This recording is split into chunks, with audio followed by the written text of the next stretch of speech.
Hey everybody, good evening and welcome to Living Manna Church. I am Pastor Dave Sain, Senior Shepherd at Living Manna Church. Thank you for hanging out with me tonight. Tonight is our Wednesday night Bible study. I am so glad that you're here. I see people getting online already, and I really appreciate you guys spending your evening with me. Just a little bit of excuse me, information right up front. I'm nursing a head cold, a nose cold, so I might sound a little froggy.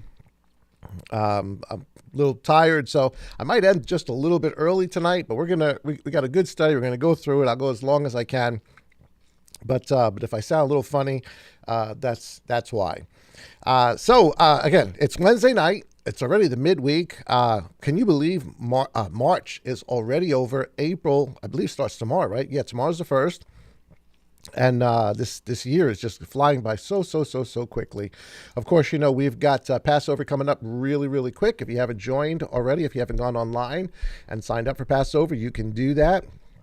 Let us know that you're going to be coming. It's a free event. We're just asking everybody to bring a meal that represents their ethnicity, whatever nationality, nation they've come from.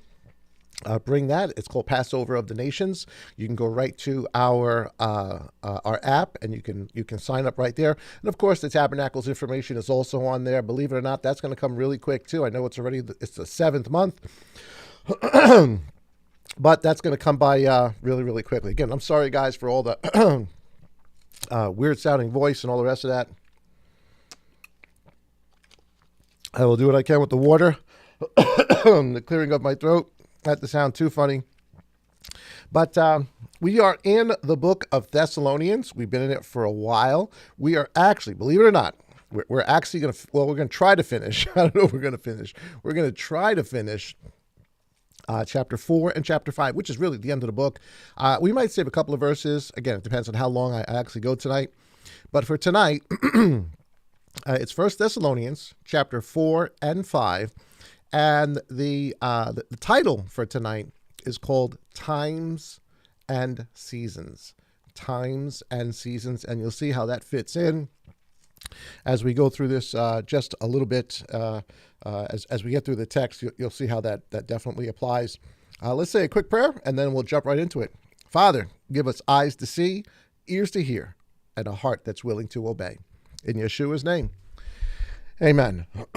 So, here we go. 1 Thessalonians. Let's start off the way that we always do. Let me do just a little bit of a quick review. You can certainly, go back and check out all the previous studies and stuff. And I really want you to do that, because there's really some information that is pivotal in some of the previous studies that I'm just going to assume most of us understand by now. But as far as a quick review, what's going on? What is the narrative? Because the narrative is really the crux of the story as we're reading Thessalonians, both 1st and 2nd. And I think the historical narrative is what is missing very often when people read this, because we read it as though, all right, it's just a book and we're looking for what relates to us today, but we're not reading what's actually going on in that day. What is he talking about to those people? What is the issue that they are facing? Because that's really what the book is about. It certainly can be extrapolated out to us. There are principles that we can look at and say, yes, this absolutely does apply to us. This is information, this is teaching, this is instruction that Father wanted us to understand. But it must be also understood in the context to which it is written. So, Chapter 2 and verse 14, just to give us a little bit of the narrative. It says, so this is what's going on in the congregation of the Thessalonians. You guys know the history. Paul goes there. First he stops at Jerusalem to have the whole Acts chapter 15 thing, decide what to do with the Gentiles. He makes his way to Greece. He gets to Thessalonia, and he gets some converts there, both Jews and also former Gentiles, lots of former Gentiles, actually. And then he goes to Berea afterward, and he has some fruit there as well. But here's what's going on. This is really important, because in chapter 2 it tells us, what they're actually experiencing. What is the situation they're going in? So first Saul leaves. He leaves Silas there. He leaves Timothy there. Later on, he sends Timothy again to find out kind of what's going on after some time had passed. But here in chapter 2, in verse 14, just as a little bit of a summary, it says, "For you, brothers, became imitators of the assemblies of Elohim, which are in Judah in Messiah Yeshua, because you also suffered the same treatment from your own countrymen as they also from the Jews." Now, this is such a really, really important verse because it tells us what's going on. They're having a really, really hard time in Thessalonica, both from Jews from the synagogue, but also from the Gentiles, the families, the congregations that they, because don't forget, they had congregations too. They had the congregation of Diana. They had the different gods that they were worshiping, the Roman. They had all of that stuff. And so people are leaving that. So they're going through lots of turmoil, now coming to the understanding of the God of Abraham, Isaac, and Jacob, and that God became flesh and died on their behalf as a sin offering to bring them into the eternal covenant made with Abraham, paid for by Messiah, and the renewed covenant given to the house of Israel and to the house of Judah. So he's telling them what's going on, what was going on or is going on in Jerusalem. And don't forget, what's going on in Jerusalem? Well, Paul was part of that. Paul was persecuting them. Paul was killing them. Paul was going out, rounding up people. And believe me, he was not the only guy doing it. There was lots of other people doing it. People were dying because they believed in Yeshua Messiah. The Pharisees, the priests, the temple elders were going after those people of the Nazarene. This has been going on for a while. So he says, so you guys, the same treatment from your own countrymen as they also from the Jews. So it's really important you get that they are going through some really, really difficult times. And then he tells us, how bad these people were. They killed both the master, obviously meaning Yeshua, and their own prophets, meaning all the prophets they killed before, but also they were killing people, right up to that point. And he says, and they have persecuted us. And again, many had died already, even in Saul's day and before Saul's day. And eventually Saul was going to die and all the apostles are going to die. So this was going to be an ongoing thing. It says, and they have persecuted us. And who? And again, he's talking about the priests. He's talking about the leaders. He's talking about the heads of the temple, the heads of the synagogue. Sorry, a little foggy here. Heads of the synagogue. It says, and who displeases Elohim and are hostile to all men. And certainly they were. They were hostile to the Nazarene. They were hostile to the former Gentiles who were coming in. And of course, forbidding Saul and Silas and the rest of them, forbidding us to speak to the nations, to the Gentiles, that they might be saved, delivered, so as to fill up their sins always. And this is a really important verse. I got it in red. This is so important to the context. So he tells them what's coming for these people. He knows what's coming. And this is how you realize Saul knows the difference between wrath and the coming of the master.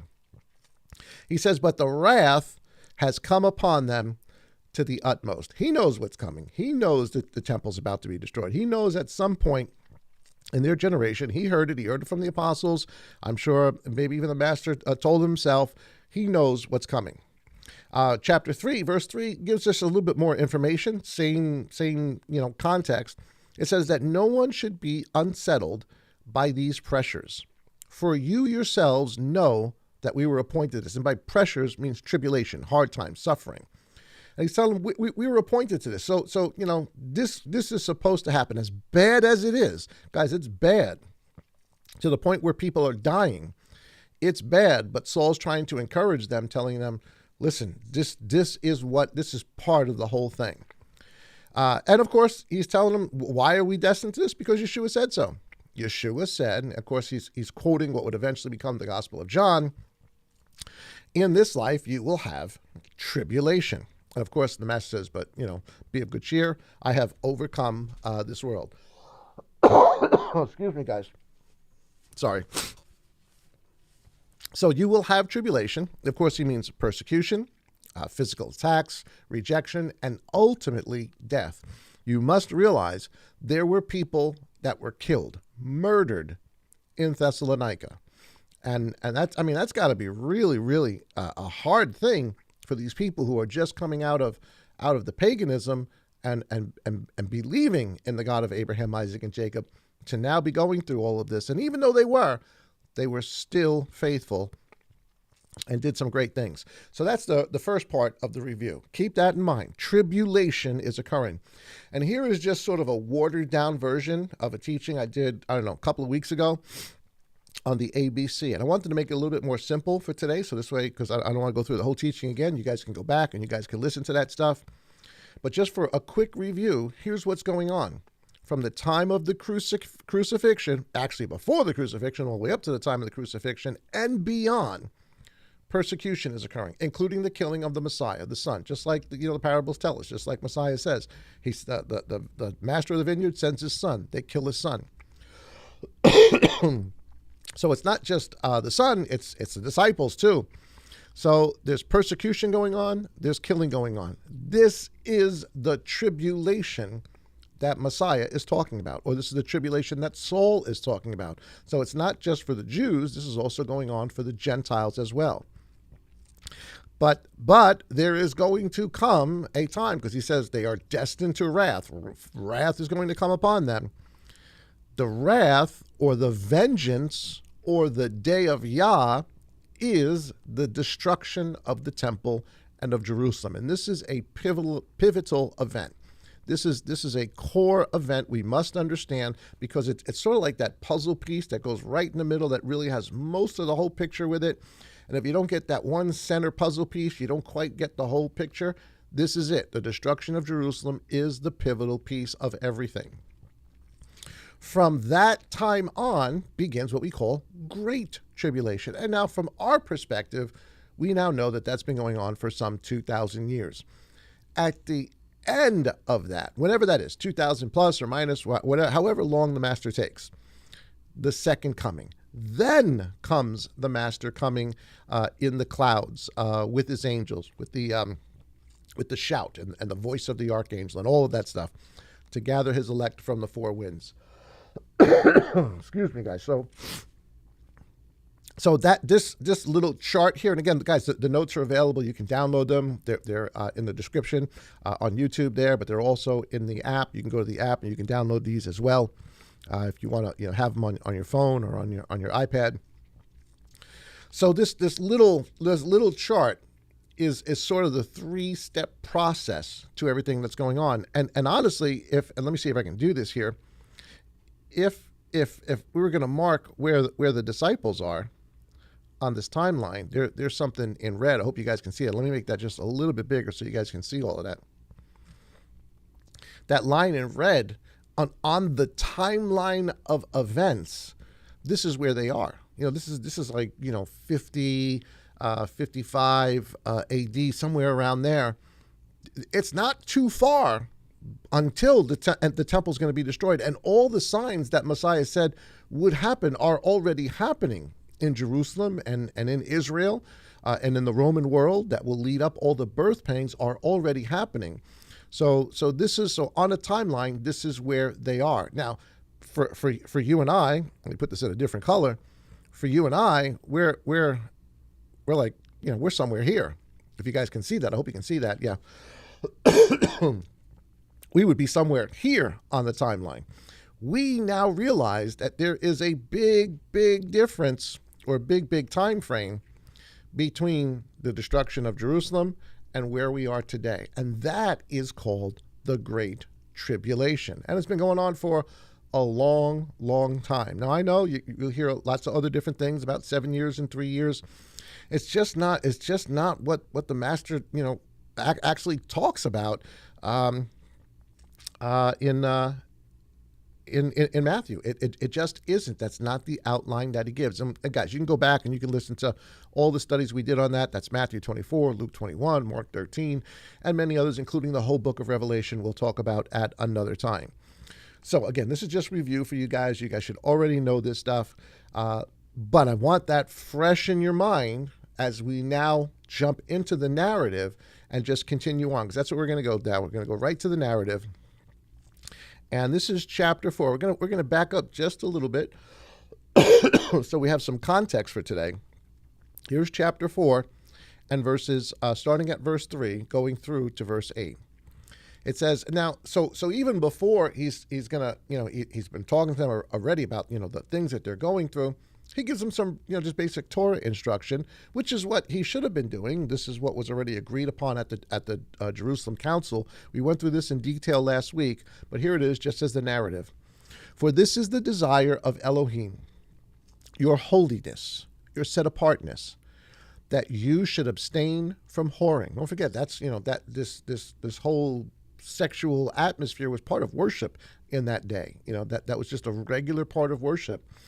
Men, women, boys, girls. I mean, this was, animals. It was just part of the culture. And he says that you should abstain from whoring, that each one should know how to possess his own vessel in holiness and respect. Now, we've got to remember the definitions for holiness and set apartness, they're not New Testament definitions. These are Torah definitions that he's giving. So he's talking about Torah here.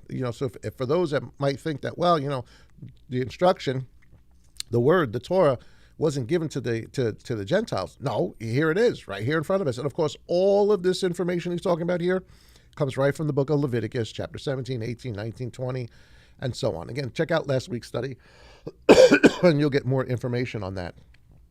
Verse 4, so that each one of you should know how to possess his own vessel in holiness and respect, not in passion of lust, like the nations, the Gentiles, who do not know Elohim, not to overstep and take advantage of his brother in this matter, because the master is the avenger, the revenger of all such, as we indeed said to you before we earnestly warned. So this is stuff, that they've already shared. They're reiterating. This is the letters that came from Jerusalem. For Elohim did not call us to uncleanness. Again, the unclean and righteousness are Torah terms. The definitions laid out in the Torah are consistent throughout the book. You can't just change that definition now that it's in the New Testament. Verse 8, therefore, excuse me, therefore he who rejects this, and this is real important, it's in red, guys, and I'm, we went over this last week, but think how important this is. You reject this instruction out of Leviticus, because that's where this comes from. Therefore, he who rejects this does not reject man, but Elohim, who also gives us his set-apart spirit. To know what? To know the scriptures, the whole purpose of the set-apart spirit. We're going to talk more about that this upcoming weekend. So again, just a little bit more review, at least some of the previous verses. So here we are, chapter 4, and now we're on verse 9. So we're getting to some new stuff. Chapter 9, verse 9. He goes, and it is not necessary to write to you about brotherly love. So, they were doing some good things. Even in the middle of all the tribulation they were going through, there were some good things going on in Thessalonica. For instance, their love for one another. And I get it. They're free. They understand this is brand new. They're loving on each other. They're loving as brothers and sisters, but not just there, even to congregations outside.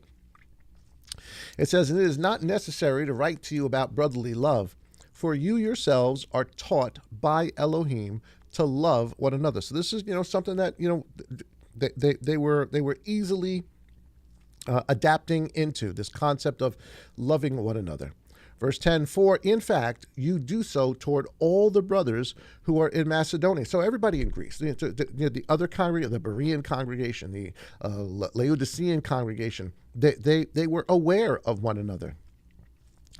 But we call upon you, brothers, that you do so more and more. So whatever, way that they are growing in love, he wants them to continue in that and abound even more. Because really, what the master tells us is that's the second greatest commandment. Love your brother as yourself. Love Yah and love your brother as yourself. Do those things in earnest and you'll fulfill the Torah. There's a lot more, to do than just that, but that's the gist of it. That's the outline of it. And to make it your ambition to live peaceably and to attend to your own. So they're in the middle of all this tribulation and this hardship, and he's trying to tell them, be self-sufficient, work, live as much as you can, live peaceably with the people around you. Now, you can't do anything about family members that are kicking you out. You can't do anything about persecution. That's just coming. But he's telling them, as much as you can, live peaceably with them, and to attend to your own, and to work with your own hands, as we commanded you, so that you behave decently towards those who are outside, meaning the other Gentiles, even the other Jews, and not to be in any need. Be self-sufficient is kind of what he's saying. All right, so this is just some narrative stuff. We went over this last week. This is not new. This is information that the Master told us. Here's 1 John chapter 3, verse 13, also speaking about this issue of love.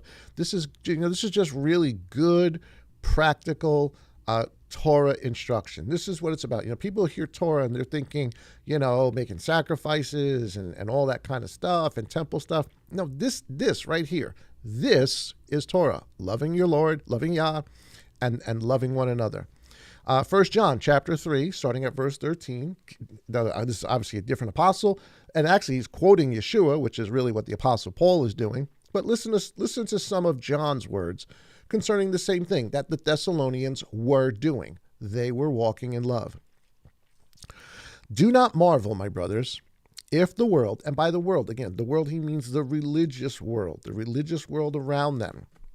Do not marvel, my brothers, if the world hates you. We know that we have passed from death into life because we love the brethren. And what a great statement. How do you know you guys are walking?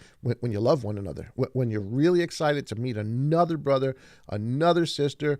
There's just this thing that ties you with them. You've got fellowship. You can talk. You can share. You get two people that really, really love Yah together, and boy, they can just have a conversation. They can just go on and on and on and on. This is what he's saying is a good thing. It says the one not loving his brother stays in death.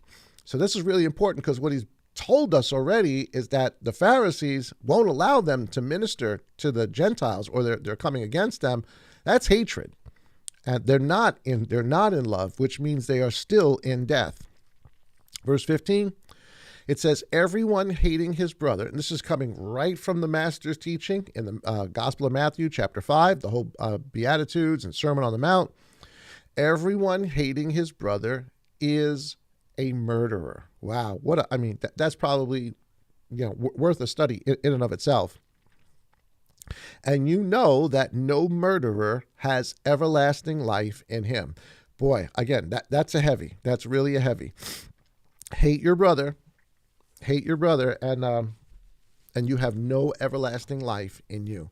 Verse 16, by this we have known love, because he laid down his life for us. So he's telling us Messiah is the example of what love is, how he laid down his life for us. And we ought to lay down our lives for the brothers. And there were people, definitely in Thessalonica, that took it to that or were brought to that ultimate point of even having their lives taken from them amongst all the other persecution. Verse 17, but whoever has this world's goods and sees his brother in need and shuts up his tender affections from him, how does the love of Elohim stay in him? That's an important verse, especially in the world in which we live, where we've got so much possession, so many things. Verse 18, my little children, let us not love in word or in tongue, but in deed and in truth. And boy, again, just a great lesson for us to learn. It's got to be practical. It's got to be, our faith has to be where the rubber hits the road, what you actually do. Having all sorts of head knowledge, having all sorts of Torah knowledge, having all sorts of Hebrew knowledge, that's great. That's good stuff. But if it doesn't, if you're not loving, if your faith is not put into action, again, where the rubber meets the road, then we're missing something, because ultimately that is what it is all about. But okay, so in deed and in truth, of course, by truth it means your actions, your deeds, your actions, but truth meaning that which is revealed already in Yah's word. So, just a little bit of review on love. So again, one more time, take a look at this. Remember this, remember this, remember this, remember this. Where are they? This is so, so important. They are right here, or they're about right here in the timeline.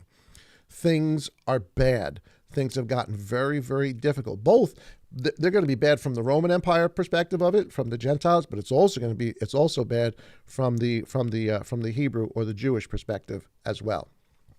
Okay, Messiah told us about all of this. This is not new. This, again, he said we were destined to this. Why? Because Messiah said they were going through this. Here's Matthew, just a couple of verses to show you this is what Messiah was talking about. So when Messiah is talking about all the hardships they're going through, what he's really referring is to this time, is to all of this, from the time of the crucifixion, even before the crucifixion, all the way up to the destruction of the temple. This is the hardship. It gets hard. It's hard even after that, but this is specifically what Saul is talking about. So here's Matthew chapter 23, verse 34, just a couple of verses as a way of remembrance for us. The master says, because of this, see, I send you prophets and wise men and scholars of Scripture, like Peter, James, John, the Apostle Paul, scholars of Scripture. Some of them you shall kill and impale, crucify, and some of them you shall flog in your congregations and persecute from city to city. And that is exactly what is going on in the book of Thessalonians, and of course to the first century believers. John chapter 16, 2, the master, again speaking on the same topic, says the following: they shall put you out of the congregations, out of the synagogues. And that's exactly what they did to the people of Thessalonica, kicked them out of the synagogues. But an hour is coming when everyone who kills you, and that's what's going on in Thessalonica, shall think he is rendering service to Elohim.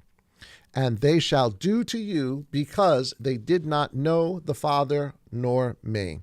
And just one more, Matthew chapter 24 and verse 9 says the following: they shall deliver you up to affliction, tribulation, and kill you. And you shall be hated by all nations, even the Gentiles, and that's what's going on at Thessalonica, for my name's sake. And then many shall stumble, and they shall deliver up one another, and shall hate one another. And many false prophets shall rise up and lead many astray. We're going to talk about this a little bit more later on when we get to 2 Thessalonians. And because of the increase in lawlessness, the love of many shall become cold. And that's exactly where they are living. That's what's going on in their day and in their age. Okay, so, excuse me. So with all of that going on, right? So now we're going to get into the narrative again. With all of that now going on, how does the apostle address this? How would you address this then? With all that stuff, all the hurt that's going on, they have had people in their own congregations that have been beaten, that have been bruised, that have been kicked out of their homes, people that have died, that have been murdered. And so, and yet they're still holding on. So what do you say to these people? You're trying to encourage them. You're trying to keep them as a shepherd, keep them in the faith. You're sending Timothy to them. You want them to stay in the faith. So here now is the next bit of encouragement. And this is so important. Let's pick this up at 1 Thessalonians chapter 4 and verse 13. It says, now, brothers, we do not wish you to be ignorant concerning those who have fallen asleep. Now we know the context. Now we understand what this verse is talking about. He's speaking about all the tribulation, all the hardship they've been going through. So Saul's encouraging them, saying, listen, when it comes to people that have died, I don't want you to be ignorant. I want you to understand. I want you to understand hope, because that's what he was trying to give them. He's trying to give them hope. In the midst of everything that's going on, he wants to speak to them as hope. Now, I separated verses 13, 14 from the rest of them, because verses 13 and 14 are sort of the introduction, if you would, as to what he's actually doing here. So we're going to talk about death a little bit tonight. I'm not going to get into it in great detail, because I want to pick this up when we go to Tabernacles. I want to do very, very extensive. We're going to look at every verse we can find that's related to death and dying and what the scripture says about it. But for tonight, I want to concentrate just on what Saul says here, on the teaching that he's giving, because what he's doing is he's trying to encourage these people for a specific reason. And what's the reason? People are dying. People are hurting. Tribulation is going on. So he's telling them, I don't want you to be ignorant. I don't want you to have a misunderstanding concerning those who have fallen asleep. Of course, by fallen asleep, he means dead, those that have died. Lest you be sad as others who have no hope. So he's trying to give them hope. And this is, where the term comes from. You've probably all heard this before, the blessed hope, right? That's what he's talking about here, what the blessed hope is. And I think it was Paul last week that came up with a great verse. I don't even know if I can quote it the right way or the way he said it. But our destiny is earth, not some ethereal other dimension heavenly thing. Thy will be done on earth as it is in heaven. The meek shall inherit the earth. The kingdom that is coming is an earthly kingdom. So that's important to remember in the whole context. But here it is. He's saying, I don't want you guys to be misinformed concerning those that have died. I don't want you to not have hope like others. We're also instructed not to mourn the same way as the nations do, which is probably another teaching, a whole other teaching that we can do another night, because some of the things we do mourn the way the nations do. We've got to be careful of that stuff. It says, lest you be sad as others who have no hope or expectation. For if we believe, and so here's the hope. He's going to give us sort of a one-to-one analogy.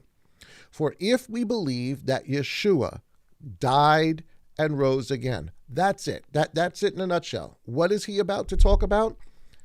Death and resurrection. That's going to be the gist of this encouragement, this hope that he's given to them. For if we believe that Yeshua died and rose again, so also Elohim shall bring with him those who die, sleep in Yeshua. So when he says bring with them, what is he speaking about? Resurrection. Because what's the example? Messiah died and rose again. So what's the analogy to us? Dying and rising again. That's the hope. Resurrection is the hope. Again, we'll talk more about all of this in much, much more detail, because again, this is like probably a 3-hour conversation, and if we get into this tonight, we'll never get through this study. Plus, I want to do it justice when we finally do talk about it. So here's the next verse. So Saul says, "For this we say to you by the word of the master." So when he says that, what he's actually saying is, this is something that's been written down. This isn't new. He's not telling them something new, something that wasn't. Now, whether people had eyes to see it and ears to hear it is another issue. But Saul's saying, the master already said this. The master told us this. It's written in the scripture. For this we say to you by the word of the master, that we, and by we, of course, he means the living who are left at the coming. So the first thing here is, what coming is he talking about? Because we've already established, again, let me see if I go back to it real quick. We've already established that there's really two comings. There's his coming for wrath and vengeance, the day of Yah, the destruction of Jerusalem, and there is the second coming when he comes and he splits the clouds. He comes in the clouds. He sends his angels, the shout, the trumpet, the shofar. We now know, the way Messiah explains it, these are two separate events. So which event is he talking about here? Well, he's talking about the second one. He's talking about the coming resurrection, because that's when resurrection didn't occur when Messiah destroyed Jerusalem. Resurrection does occur at the second coming. So he says, for this we say to you by the word of the master, that we who are living and left over, or remain, I guess is probably a way of saying it, at the coming. What coming? Again, in yellow there, the PDP version. The coming he's referring to is the second coming, not wrath. The purpose of the wrath is to judge the house of Israel.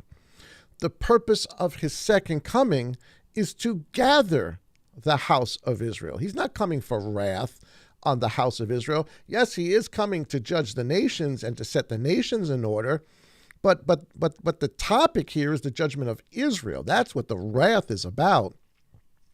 So who are left at his coming, that is the second coming of the Master, shall in no way go, and I put it there in yellow so you can, again, understand the flow of what's being said, shall in no way go, meaning those that are alive will not go and see Messiah. Or we would say be changed in the twinkling of an eye. That will not happen before those who are dead, those who are asleep. So he's given us a little bit of a time sequence. Now, I have no idea. Nobody has any idea what the time reference is between the dead being raised and the changing in the twinkling of an eye. My own personal opinion on this is that they are pretty much simultaneous. They may be one after the other, but they happen quickly because we meet each other at the same moment or instance. But I'm getting ahead of myself. It says, where am I again? Of the Master shall in no way go before those who are asleep. Verse 16. Because the Master himself shall come down from heaven with a shout, with the voice of the chief messenger or the archangel, and with the trumpet, the shofar of Elohim. So we get it. We know which one he's talking about. He's talking about the second coming. The resurrection is attached to the second coming, not the wrath or the day of Yah against Jerusalem. And with the trumpet of Elohim, and the dead in Messiah shall rise first, be resurrected. They shall go before the living do. Again, what's the literal time frame from one to the other? I got no idea. Anybody tells you they have an idea, they're kidding themselves. We have no idea. Again, my understanding of it is that it's pretty simultaneous. It seems to be very, very quick. And you get this from the next verse. It says, they shall go first, verse 17, then, and again, question mark, question mark, question mark. Well, when? Then we, the living who are left over, shall be caught away. And we're probably, this is where the term rapture comes from, which is really just resurrection. So then those who are alive shall be raptured, or really resurrected together, or the way 1 Corinthians says it, changed in the twinkling of an eye with them. With who? With those who had already died. So there seems to be an A part of it and a B part of it, but it seems like it's AB. It's not like A, wait, 6 months later, B. The implication here is it's AB. 1, 2. They happen very, very quickly. With them in the clouds, so both groups together now in the clouds. Why in the clouds? Because where's Messiah? He's coming in the clouds to meet the Master in the air. So this is coming right out of Matthew 24. These are verses that what he's referring to are the events, the two verses that come out of Matthew 24, where the Master does talk about his second coming. But before he talks about his second coming, he talks about the wrath that comes first. And you'll notice there's a little pink or purple number 2 there. It'll make sense to you in a second. I'll show you where those numbers come from and what they're there to show you. It says, so we meet the Master in the clouds to meet the Master in the air, and so we shall always, meaning forever, from that time forward. Now we're talking about resurrection. The dead have now been raised. The living have been changed forever. So those people that are the bride, that are the house of Israel, that will be the priest, they're there forever to be with the Master. So then, encourage one another with these words. Well, what do they need encouragement for? Well, they're going through tribulation. They're going through really hard times. Really, they're suffering, and people are dying. So when Saul gives encouragement to the people and all that they're going through, and about death, he doesn't encourage the way, many of us would want to encourage somebody. You sit in a funeral. There are things you say at a funeral. His encouragement here is resurrection. Resurrection is the encouragement. Resurrection and that changing when he comes. So he's telling us this event is going to occur when he comes. Now, I put that as number 2. Again, let me go back here so you guys can see it again. I put that as number 2 because this is the event he's talking about. But let me just change a little color here. I'm going to use a blue. So here's where they are, right? Here's where they are, but he's talking to them about this event. And he's encouraging them with that event. Why? For all of those who have died. In amongst their number and those that will.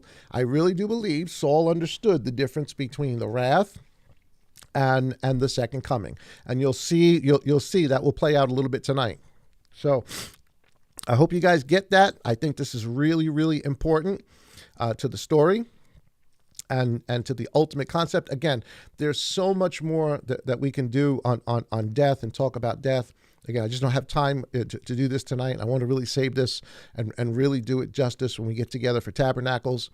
So we'll do it then. Because I know you guys got all sorts of questions. We should. This is something we should all have questions about. So I said there was, the pink little number 1, number 2. Here's why. When it says, "For this we say unto you by the word of the master," he's talking about the second part. He's talking about the coming of the master, the second coming. It's in the clouds, in glory. But he says, we say this by the word of the master. Well, what's he referring to? The Bible tells us about this. Or really, again, if you have eyes to see it, you'll notice it. And obviously, Saul had eyes to see it, and he's trying to show us. Here's Psalm chapter 50, verses 1 through 6. Now, notice this has a pink 1 next to it. And the reason it's 1 is because you're going to see that from verses 1 through 4, what he's actually talking about is this event. Let me get rid of all this stuff. Here we go. So what he's actually talking about, this would be number 1, and this would be number 2. Now, I know I'm starting to look like John Madden here with all the the colorings on here. Let me see if I can clear this. Hopefully, I can. All right, so that's what the 1 and the 2 means on the notes. So here's Psalm 50, and it gives us the description of both the number 1, the wrath to come, his coming in wrath, his coming, churning the winepress of the wrath of Yah, and the number 2, the second coming. So listen to Psalm chapter 50, verses 1 through 6. See if you can see this. Hopefully you can. Hopefully I'll bring it out. But here's verses 1. It says, "And Elohim, Yah, shall speak, and he shall call the earth from the rising of the sun to its going down. From Zion, the perfection of loveliness, Elohim shall shine forth." Our Elohim comes, and I put it in yellow there. He is coming, but the first time he's coming is for wrath, for the day of Yah, for the destruction of Jerusalem, for the destruction of the harlot, for the destruction of the temple. Our Elohim comes and is not silent. A fire consumes before him. This is a reference to the destruction of Jerusalem and the temple. And it shall be very stormy all around him.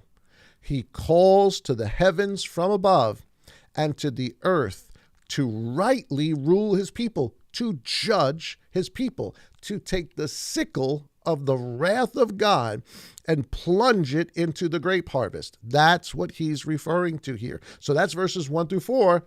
Now here's number 2, the second part, which is the coming of the Lord, the second part. Verse 5 and 6, same psalm. I put 59 there. It's the same psalm. Just a typo. Still Psalm 50. Gather, resurrect, the second coming. Gather my lovingly committed ones together to me. Those who have made a covenant with me. Again, I'm putting in there the PDP version. With me, meaning Yeshua, the slaughtering. Then the heavens, the sky, declared his righteousness, for Elohim himself is judge, Selah. In this psalm, both events, just like in the book of Matthew, just like in the book of Luke, just like in the book of Mark, just like in Revelation, as you're reading it, it sounds like these two events are connected. They're back to back. But we now know as a practical matter that there's a long time in between part 1 and part 2. And I separated them here so that you can see it. So when Saul says, we speak to you by the word of the master, he's talking about from verse the second part down there, verses 5 and 6, where he says, gather, bring up, resurrect, gather my lovingly committed ones together to me. That's the resurrection. So Saul, as he's saying, the master has said this. This is what he's referring to. And there's some other verses too that you can also look towards other psalms and stuff like that also speak about the catching away. And Isaiah speaks about it and others. But I thought this was kind of interesting to show you guys for tonight.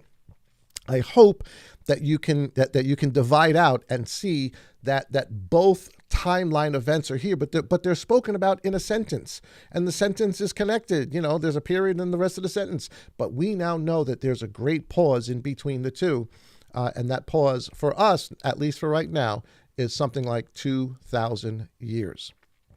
So the master himself shall come down from heaven with a shout and with the voice of the chief messenger. So the first part, which is coming in wrath, that is to judge. Here's the second part. He shall come down from heaven with a shout, with the voice of a chief messenger, and with the trumpet of Elohim. These are words. This is right out of Thessalonians. These are words Messiah already spoke. So you've got to understand it in the timeline context of Matthew 24, which is why we spend so much time reading Matthew 24 before we took a look at what Thessalonians is referring to. What Saul's kind of doing is he's talking about the B part of it, or the second part of it first, and then what he's going to do in the next chapter, he's going to talk about the one part of it. He's actually going to reverse them. And this isn't the only time Saul does this. This isn't the only time where he kind of talks about things in reverse, or he says one thing here and then he goes on and rattles for like a chapter or two, and then at the end of that goes back to what the main topic was. He does this very, very often, and so you got to be really aware of what he's actually saying. You got to catch it, and the only way to catch it is to understand what Yeshua said. So when he says, the master shall come down from heaven with the shout and the voice of the archangel, I want you to be comforted by this. He's referring to Matthew chapter 24, verse 29. Here's the two again. And immediately following, or after. Now it says after, but it means to follow, following. And immediately following the distress, the tribulation of those days. Of what days? Of the destruction of the temple. That's what he's talking about. Now, this following, or I know it says immediately, we did a whole study on that. This following, we now know, is 2,000 years later from the destruction. After the distress of those days, the sun shall be darkened, and the moon shall not give its light, and the stars shall fall from the heaven, and the powers of the heavens shall be shaken. Again, 2,000 years, no temple, no Israel, no witness, not in Jerusalem anymore. Father's looking for those in spirit and truth.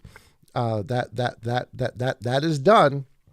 Verse 30, and then the sign after the sun, moon, and the stars are dimmed. They're not totally blotted out, but they're dimmed.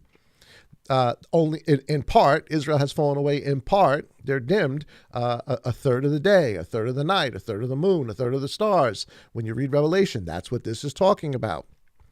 And then the sign of the Son of Man shall appear in heaven, and then all the tribes of the earth shall mourn, and they shall see the Son of Adam coming on the clouds of heaven. Here's that same terminology that you hear Saul talking about, so you know this is the event he's referring to. of heaven with power and much glory. Verse 31. And he shall send his messengers, and this really does come right out of Psalm 50 and also where we just were in 1 Thessalonians.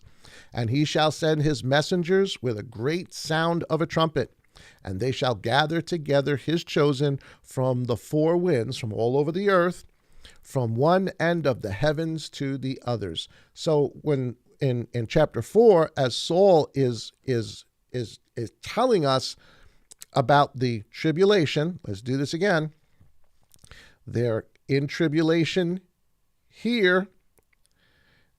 And this was, I already got the numbers there. You see the 1 and the 2. They're at that point where the red mark is. They're dying. They're dying. They're going through some really difficult times. Saul's concerned about them. So what's the comfort? Well, the day of wrath is not the comfort, and we're going to find out in just a few moments. You can tell them you guys aren't destined to wrath. The comfort is this. That's the comfort. The resurrection for those that have died and whoever is alive at that point to actually see it. They will not precede those that have already passed on. And again, what are we talking about? I got no idea what the time frame is in between one and the other, but I would imagine very, very quickly. But they will not proceed, but they will both meet him in the air together. This is the comfort. This is what we call the blessed hope. The blessed hope is not an ethereal kind of spiritual thing. It is to see him and to be here on the earth. Thy kingdom come, thy will be done on earth as it is in heaven, as it is in your throne room, as it is in the New Jerusalem. Okay, so where the master is now. All right, so excuse me. Let's. So we got number 2. Now, chapter 5. This is verse 1 of chapter 5 in the narrative. And I'm only going to read, and this is really the title for today. The first verse. So he just finished telling them, comfort one another with these words. Comfort each other. One more time. Comfort each other with this. Comfort each other with that. Even though you're here, comfort each other with that. So he's already talked about number 2. Now, chapter 5, he's going to talk about number 1. He's going to talk about number 1. And here's verse 1 of chapter 5. Now, brothers, as to the times and seasons. Now, you could many read that and say, well, he's talking about the times and seasons of the second coming. You're going to see in just a few minutes, he's not talking about the second coming. He's talking about the thief in the night. He's talking about the wrath. He's talking about the vengeance. It says, now, brethren, as to the times and seasons. And this is, when he says times and seasons, he's referring to Matthew chapter 24, verses 4 through 8, the birth pangs. He told them already what's going to happen, what's going to precede the wrath that is to come. Because he's already told them, I think in chapter 2, wrath is coming on all of those who are forbidding us to speak to the nations, who killed the Messiah and are killing us and are persecuting us. Wrath is coming. And you know, some people read this and because it says times and seasons, we put into it Moedim. And I think that's accurate because the actual destruction of the temple does happen during the Moedim. It starts on Passover, and it goes through for 5 months until the first part of the Jerusalem that's sectioned into 3 different parts falls. 5 months later, it falls, and then like a month and a half later, then the temple proper falls, and that falls at about the time of Yom Kippur. And then ultimately, by the time of Tabernacles, the whole city has fallen. So, you know, is this a reference to the Moedim, the times and the seasons? I think it very, very well may be. But on a more practical sense, I think what he is saying is the things that will lead up to this, how the things that are going to lead up to the wrath is really what he's referring to, or the birth pangs, the way Yeshua says, because what Yeshua says is there are going to be wars and pestilence and rumors of wars, etc., etc. Then, and they will deliver you up to tribulation. So here's Matthew chapter 24. For many shall come in my name, saying, I am the Messiah. So here's the times and seasons I think he's talking about. For many shall come in my name, saying, I am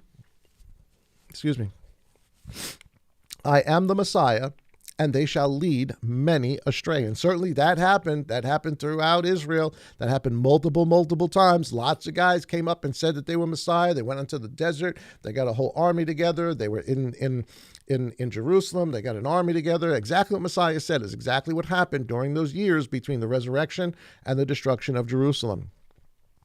And you shall begin to hear of fightings and reports of fightings. See that you are not troubled. He means in Jerusalem, one sect fighting against another, one group fighting against another. For these have to take place, but the end is not yet. It's not the end of everything. It means the end of the temple. For nation shall rise against nation and reign against reign, or kingdom against kingdom. And there shall be scarcities of food. And there was starvation going on in Jerusalem, and deadly diseases. And there were, and earthquakes. And there were. And all these are the beginnings of birth pangs, or the times and the seasons. So I think he's talking about all of this. Yes, the Moedim as well, because that's how the way it gets scheduled out. But I think he's talking about these are the seasons that he's referring to. All these are the beginning of birth pangs. We'll talk about that in a second.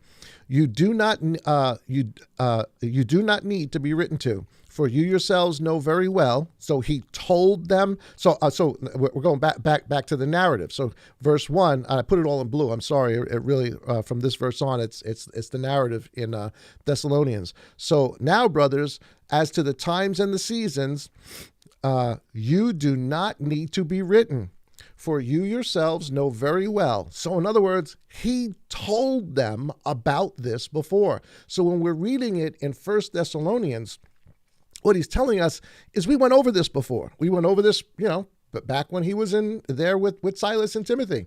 They went over this. I'm sure Timothy went over this. I'm sure Silas went over this. He's telling them, I told you guys this before.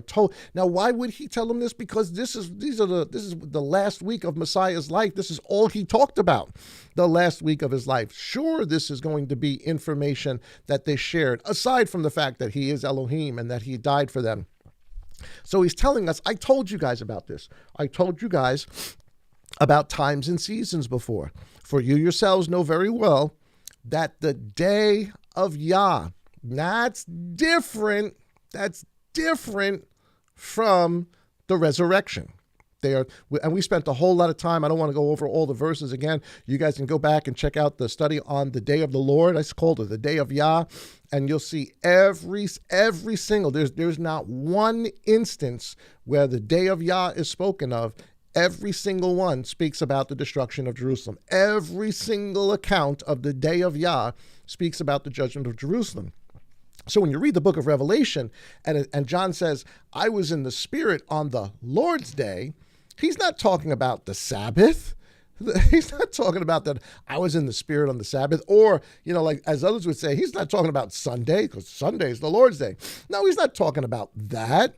He's saying I was in the Spirit at the destruction of Jerusalem. I saw the destruction of Jerusalem. And the whole book of Revelation is about the day of Yah. That's what he's referring to here. That's what the day of Yah means. Again, you can go back and listen to some of the previous studies to pick that up. So how does he describe the day of Yah? For the day of Yah comes as a thief in the night. So this is, like verse 3 or verse 4 there in Thessalonians chapter 5. The day of Yah comes as a thief in the night. Now, I spent a little time, maybe a month or so ago, explaining what the thief in the night is. This is a very, very specific temple turn. And the concept of a thief in the night was at the midnight watch, when the temple's done, all the sacrifices are done for today. You have the evening oblation. You put a burnt offering on the altar. It burns all night. Most of the priests go home. The priests that are left there doing the midnight shift, they got to keep everything going. They got to make sure that fire does not go out. They got to make sure it's burning, that it's hot. And, if anybody that has ever, worked the graveyard shift, that's why they call it the graveyard shift, because, you're dead tired. Anybody that's worked the graveyard shift, worked midnight, by like 3 a.m, 4 a.m, it's quiet. There's not a whole lot going on. You're kind of bored. It's easy to sort of nod off. Unfortunately, that happened. And what happens is if the priest, and it's not a full contingent of priests, but whatever priests are there, if they don't tend to the fire can go out. And what would wind up happening every now and then, the high priest would come by. And he'd come by at 4 a.m. He may come by 2 a.m. He may come by 5 a.m. But he's going to come by at a time that they're not aware of. And the idea is he wants to make sure these guys are up, that these guys are working, that they're doing in the temple the things that they're supposed to be doing. And if he finds them not doing the things in the temple that they're supposed to be doing, keeping their lamps lit, keeping the fire going. That's what this is about. The virgins keeping their fire going. Those that don't have their lamp lit, right? So if the fire is going out on the altar and the guy's asleep and he's kind of cuddled up, it's warm in there, you have the fire going, it's quiet, you hear the crickets and everything, they would take coals from the altar that are still, burning hot. And I know it sounds crazy, but they would put the coals on the linen robes of the priest as they're laying on the floor sleeping. And linen, poof, goes up like that. Your clothes would catch fire in an instant. And you would burn, and you'd rip off your clothes, and you'd be running out of the temple naked. That was called the thief in the night. You guys can look this up. Just got to Google this. Go on Google, and you can get a whole bunch of history from this. You can get it from the Temple Institute. There's a whole bunch of information out there you guys can look up on your own as to what the thief in the night is. So Messiah is the first one that uses the phrase thief in the night. We read it already. We just read it. But Saul is using it. That is specifically a term of the judgment of the priests because they let the fire go out, a burning in the temple. So what's Messiah coming to do?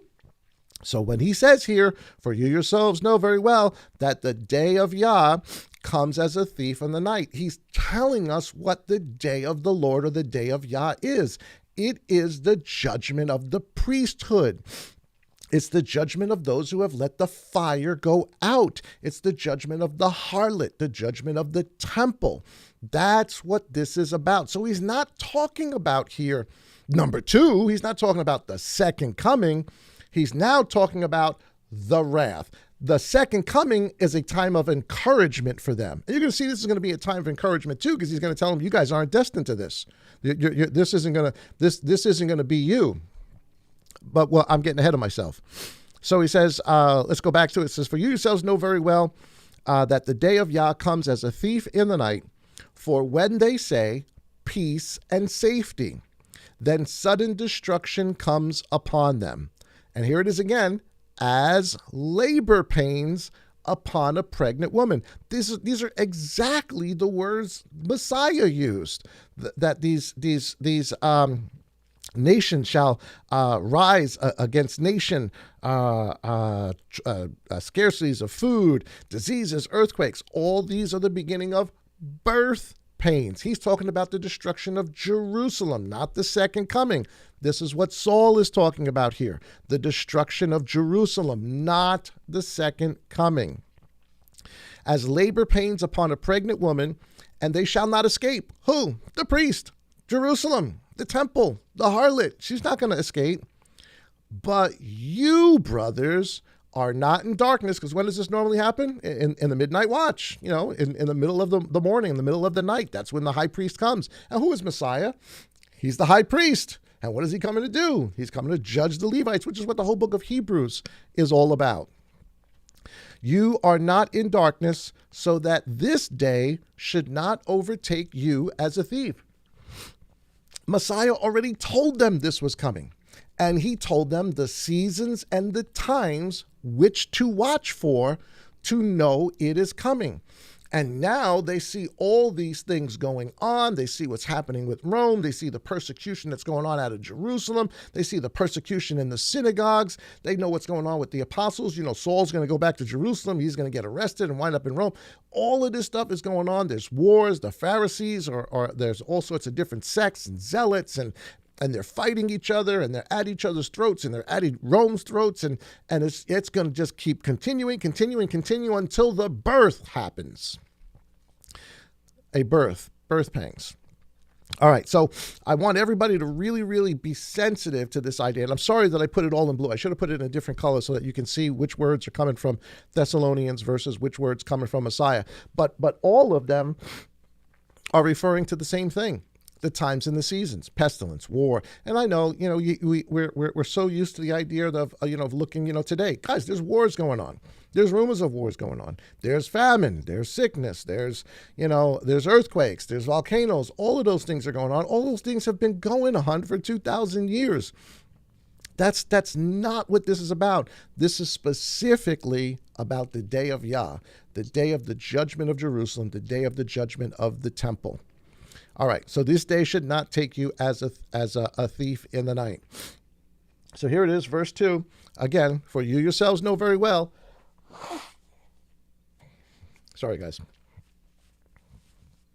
For you yourselves know very well that the day of Yah comes as a thief in the night. That's, again, temple idiom. Matthew 24, verse 42. Watch, therefore, for you do not know what hour your master is coming. Guys, that's thief in the night language. That's temple language. You do not know what hour your master is coming. For what? For wrath. Because if he finds you sleeping, you are going to burn. And know this, that if the master of the house had known what hour the thief would come, he would have watched and not allowed his house, the temple. He's saying if the priests knew this, if they really believed this, if they really understood this, they'd be watching too. If they really listened to what the disciples said, to what I said to them, they'd be watching too. But they're not. They won't. He would not have allowed his house to be broken into. Because of this, be ready too. For the Son of Adam is coming. Not the second coming, not in the clouds, not with his angels, not with the shofar, not to gather everybody from the four corners of the world. That comes after this. But he is coming for vengeance, for wrath, for the day of Yah, at an hour when you do not expect him, because that's how the high priest comes, at an hour and a moment when you do not expect him. Then, of course, the same language we just read, for when they say peace and safety, then sudden destruction comes upon them as labor pains upon a pregnant woman, and they shall not escape. Now, excuse me, he's saying this. Sorry, guys, I'm struggling here. Almost, we're getting there. He's using this term, peace and safety, and I know you hear a lot about that today. People are saying, well, in Israel, when they say peace and safety, then that's when destruction is going to come, and it's very much out of context. What he's saying is he's actually quoting Jeremiah. He's quoting a reference or a concept from Jeremiah, because that was the first destruction of the temple. And what were they saying during that time? Well, the priests were telling them everything's fine. Jeremiah is saying, no, the temple's coming down. Babylon's coming. We're going to get destroyed. But the other priests, the other prophets, they were saying, no, everything's fine. We've got the temple. We've got peace. If the temple's here, nothing can happen to us. We're the people of God. We're the people of Yah. Nothing can happen. And so this really comes out of Jeremiah chapter 7 and verse 4. Do not trust in false words, saying this is the Hekel, the temple of Yah, the Hekel of Yah, the Hekel of Yah. See, you are trusting in false words which do not profit. That's Jeremiah chapter 7, verse 4 and verse 8. This is what Yeshua is saying, or this is what Saul is saying.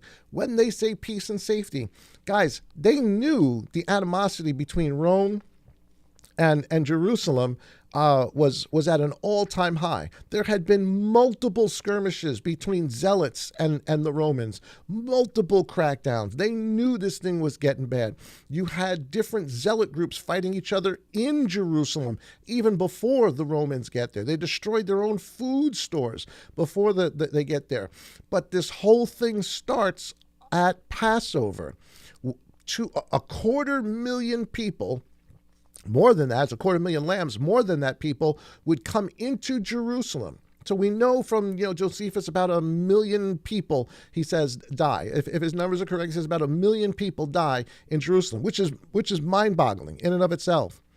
Why would all of those people come to the festival, come to the temple, when they know Rome is cracking down? When they know what's going on? They've heard all the rumors. They've heard all the stuff that's going on. They've seen the signs. They know what's happening. Why would they then go to Jerusalem to celebrate the Passover? You say, well, that's the commandments. You got to go and you got to celebrate the Passover. No, they went because the priests were telling them peace and safety. Don't worry about it. Yah's got our back. We've got the temple. Nothing's going to happen to us. We're going to come out on top of this. It's going to be a David and Goliath story. We are going to overcome them. We're going to throw Rome off. We've got, messiahs that have come up now, and people are believing it. So people went to the Passover. They get to the Passover, and once everybody's there for the Feast of Unleavened Bread, Rome then comes and surrounds them.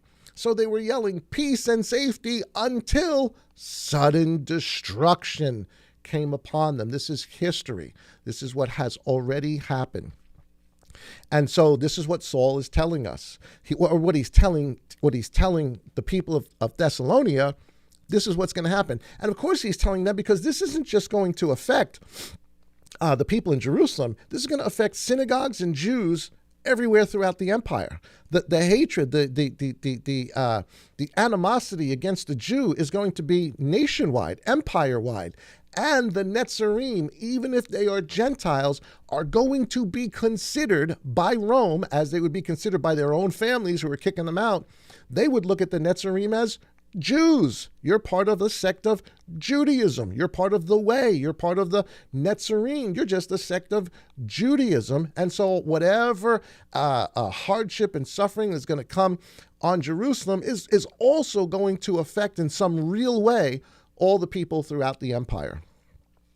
And so this is going to affect everybody. But those in Jerusalem, that's going to be something different. This is why Revelation says, come out of her, my people, that you do not suffer her plagues, her judgment with her. Okay. So, birth pangs upon a pregnant woman. I want to connect this for everybody with Isaiah 66, because there's two births that kind of go on here. There's the birth of Messiah, who comes from Jerusalem, right? Who comes from the city, who comes from the house of Israel, from Judah. And then there's another birthing that comes at the end of all of the wars, rumors of wars, et cetera, as just before Rome comes, the people in Jerusalem, who are the Netzarim, they're told to get out. Messiah says, when you see Jerusalem surrounded, get out. Pray your flights not in winter, on a Sabbath day. Get out. Go to the mountains. Get out. Go to the wilderness, because another birthing is coming. Messiah's already said birth pangs. We just finished reading in Saul's writings, birth pangs as upon a pregnant woman. The pregnant woman is Jerusalem. Who she's birthing, there's actually two births here. There's the birth of the son, that is Messiah, and then there is the birth of the Netzarim, the children of Jerusalem.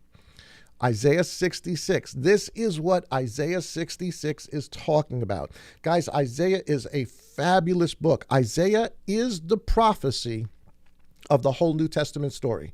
Once you understand the place of Isaiah, you can find every major event in the Gospels written in the book of Isaiah. It is the prophecy of what Messiah will do, of the suffering servant who will die for the house of Israel, cover the sins of his people, and allow the nations to come in and to be grafted in, to count themselves as part of the people of Yah. That's what the whole book of Isaiah is about, which is really the ministry of Yeshua. That's why it's so quoted throughout the New Testament.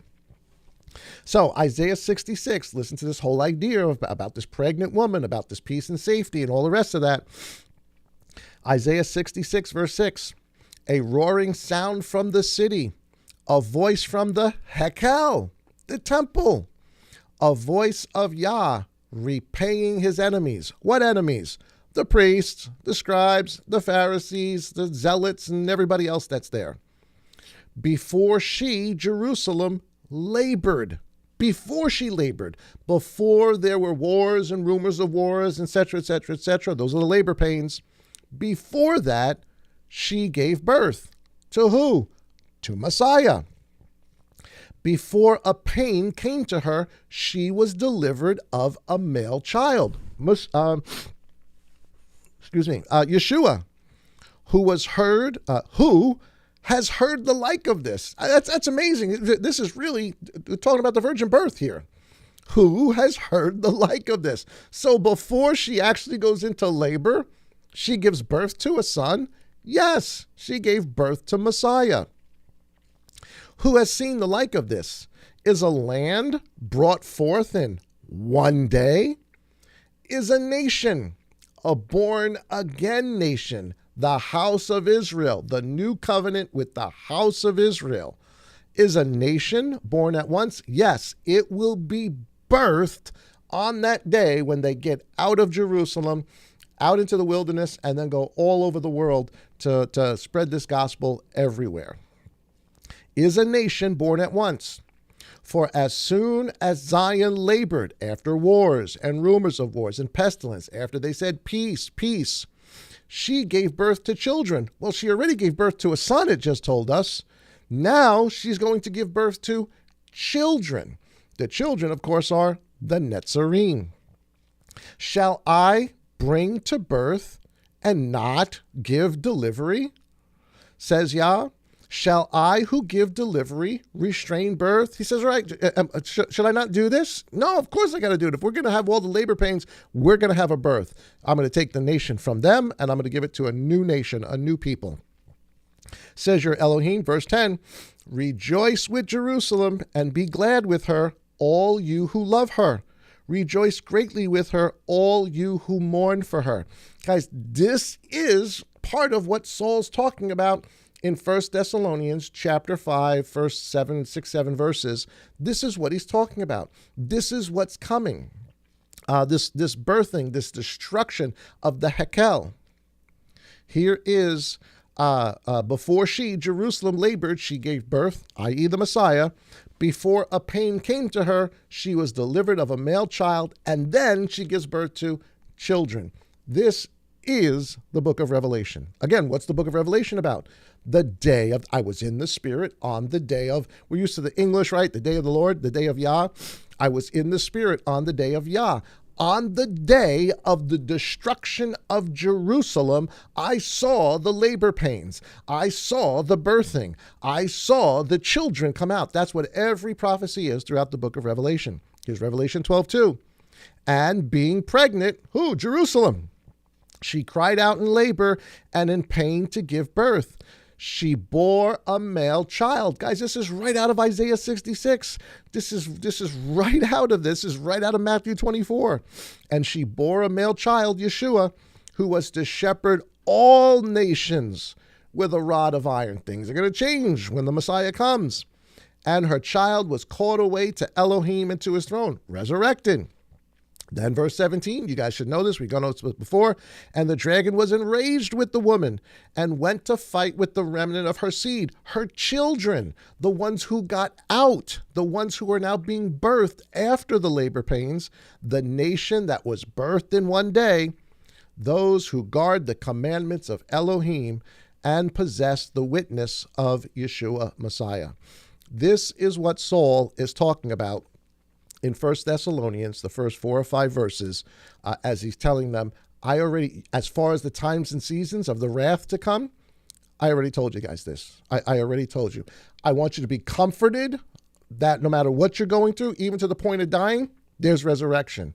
As far as the wrath, you know the times and seasons. You know what's going on. You see what's happening. This is going to become very, very important when you get to 2 Thessalonians, because they're confused as to, what's going on. Did we miss something here? And he's going to straighten them out by 2 Thessalonians. So 1 Thessalonians chapter 5, verse 4. Just a couple more verses. But you, brothers, are not in darkness, so that this day should not overtake you as a thief. He's not talking about us, he's talking about them. They knew this. They knew this was coming to Jerusalem. They knew that Yah was coming to destroy the temple. They knew not one stone would be left upon another. For you are all sons of the light and sons of the day. We are not of the night nor of the darkness. So then we should not sleep as others do, like the priests in the temple. But we should watch and be sober. For those who sleep, sleep at night, and those who get drunk are drunk at night. But we who are of the day should be sober, putting on the breastplate of belief, a breastplate of faith and love, and the helmet of the expectation of deliverance. Deliverance from what? Deliverance from the destruction of Jerusalem. And here it is. Because Elohim did not appoint us to wrath. He's not talking about Messiah coming the second time and pouring out wrath on the house of Israel. He's talking about Messiah coming at Jerusalem and pouring out wrath. And he's saying we are not appointed to that wrath. We, even if we die, will be comforted one day at the resurrection. But as to these times and these seasons, I already told you all about this. But to obtain deliverance through our Master Yeshua Messiah, who died for us, so that whether we awake, whether we're alive, or we're dead, whether we're alive to see this, or we die and we'll see resurrection, should live together with him. Therefore, encourage one another and build up one another, as indeed you do. So he's got two forms of encouragement here. One, all the stuff, the people dying, the persecution. Even if you die, don't mourn like others do. Comfort one another with this. There is a resurrection coming. And you are not appointed to the wrath. As far as the times and seasons, you know what's coming. I've talked to you about it. We're watching it happen right in front of us. You're not appointed. You're not children of darkness. Encourage one another with that too. Encourage one as we see the day quickly approaching. Encourage one another with that. And of course, we just read this again, and the dragon was enraged with the woman and went out to destroy the seed, those who keep the commandments and have the testimony of Yeshua. So I know there's some more verses. We're going to kind of stop right there. I'm kind of done for tonight anyway. My voice is almost gone here. But one more time, take a look at the screen. Take a look at this. So in chapter 4 of Thessalonians, Saul, excuse me, Saul is saying, this is your comfort. I want to put C for comfort. That's a C, believe it or not. That's your comfort. Even though we're here, everyone who goes into the grave and those that live and make it all the way up to this point will not proceed. Those who are in the grave, this is your comfort. No matter what happens, even if you die, this is the hope. This is the comfort. And chapter 5, concerning the times and the seasons of the wrath, of vengeance, to which you are not appointed to, but it's coming. It's coming, and we need to be aware that it's coming because it's going to change the whole world. Everything's going to change after this occurs. This is where they are in the story. This is the storyline that you have to be aware of, especially as we get into chapter 2 Thessalonians now. This is going to become even more important when you realize who he's talking about as the lawless one, who he's talking about as the ones who have fallen away. They're very specific terms, meaning very, very specific things. And we try to take them out of context and make them about us today. They are about this instance, this history that went on in their day. That's what it is. That's the context of the book. And so it's going to be an exciting run. We'll stop right here for now. I hope you guys enjoyed that. I'm sorry, I'm sort of struggling through here a little bit, but we got through, and I really didn't even end early. I got 5 minutes, so we're good on time.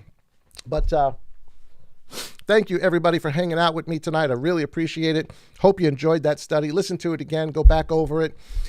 We got some really, really exciting stuff, especially as we get into 2 Thessalonians. We're going to be talking about the lawless one and the lie and all that kind of stuff. It's really, really exciting stuff. And once you hear it, after you hear it, you're going to be like, oh, my goodness, of course that's what it is. Of course that's what it's about. As opposed to a lot of the stuff that we kind of have thought over the last, 1600 years. But we'll get there when we get there. Guys, have a great night tonight. Don't forget to join us tomorrow for Morning Manna. And, of course, this weekend for Hidden Manna. Got a neat conversation for you guys. And, of course, our weekend messages. We're going to be talking about the Holy Spirit and the purpose of the Holy Spirit and what the Holy Spirit does as we go through the Gospel of John, the conversation that the Master has with the apostles that night. Guys, don't forget, if you are not subscribe, to hit that subscribe button, hit that bell so you're notified when we go live. We'd love to have you. It helps us out. The more people that subscribe, we really appreciate that. It'll get sent out to more and more people. Share this with somebody. You know somebody else in the faith, share this with them. This is going to be stuff that I know may be very, very new to a lot of them, but if they really have eyes to see, it'll start to make sense to them. And so don't be afraid to share this. Guys, if you got questions, comments, send them to me. I'll do my best to try to get back to you guys. Have an awesome, awesome, awesome night, guys. God bless and Shalom.